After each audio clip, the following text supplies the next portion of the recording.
రాజమండ్రి ప్రస్తుత ఎంపీ మార్గాని భరత్ ను రానున్న అసెంబ్లీ ఎన్నికల్లో రాజమండ్రి సిటీ నియోజకవర్గం నుంచి ఎమ్మెల్యే అభ్యర్థిగా బరిలో దింపాలని ఫ్యాన్ పార్టీ అధినేత సీఎం వైఎస్ జగన్ నిర్ణయించినట్లు ఆ పార్టీలో ఓ చర్చ అయితే వైరల్ అవుతోంది. తాజాగా తాడేపల్లిలోని సీఎం క్యాంపు కార్యాలయంలో పార్టీ అధినేత వైఎస్ జగన్ తో మార్గాని భరత్ భేటీ కావడం, ఈ సందర్భంగా రాజమండ్రి సిటీ ఇన్ఛార్జ్ బాధ్యతలు మీకు అప్పగిస్తున్నానంటూ పార్టీ అధినేతే స్వయంగా భరతుడికి చెప్పారని, దీంతో Rajahmundry city assembly seat Margani Bharat కు ఖాయమైపోయిందన్న ఓ ప్రచారం సైతం సదరు పార్టీలో వాడి వేడిగా హల్చల్ చేస్తున్నట్లు తెలుస్తోంది. వెంటనే నియోజకవర్గంలో రంగంలోకి దిగి దూసుకుపోవాలంటూ భరత్ కు జగనన్న గెలుపోపదేశం చేసినట్లు కూడా ఓ ప్రచారం అయితే నడుస్తోంది. మరోవైపు రాజమండ్రి సిటీ ఎమ్మెల్యేగా టీడీపీ సీనియర్ నేత, కేంద్ర మాజీ మంత్రి కింజరపు ఎర్రంనాయుడు కుమార్తె ఆదిరెడ్డి భవానీ ఎమ్మెల్యేగా గత ఎన్నికల్లో గెలుపొందారు.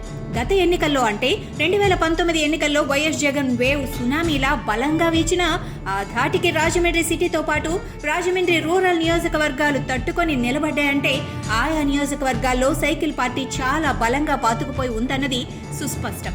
అదీ కాక ఆదిరెడ్డి భవానీ భర్త ఆదిరెడ్డి వాసు సైకిల్ పార్టీలో కీలక నేతగా క్రియాశీలకంగా వ్యవహరిస్తున్నారు.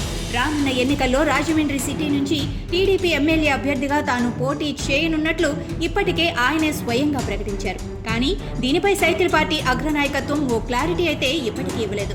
రాజమండ్రి లోక్సభ సభ్యుడి వ్యవహార శైలిపై ఇప్పటికే ఆదిరెడ్డి వాసు పలుమార్లు ప్రెస్ మీట్ పెట్టి ఎండగట్టిన సంగతి అందరికీ తెలిసిందే. ఇక 2023 మే 28న రాజమండ్రి వేదికగా మహానాడు నిర్వహించారు.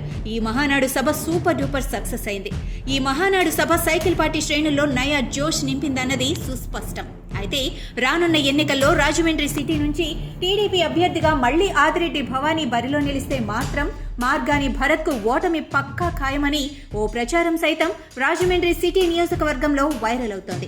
ఇక జగన్ ప్రభుత్వంపై ప్రజా వ్యతిరేకత తీవ్రంగా ఉందన్న సంగతి అందరికీ తెలిసిందే. అది కాక మార్గాని భరత్ రాజమండ్రి ఎంపీగా లోక్సభ నియోజకవర్గాన్ని ఎంత మేరకు అభివృద్ధి చేశారని ప్రశ్నిస్తే ఫ్యాన్ పార్టీ శ్రేణులే స్పష్టంగా చెప్పలేని పరిస్థితి ఉందన్న ఓ ప్రచారం సైతం స్థానికంగా కొనసాగుతోంది.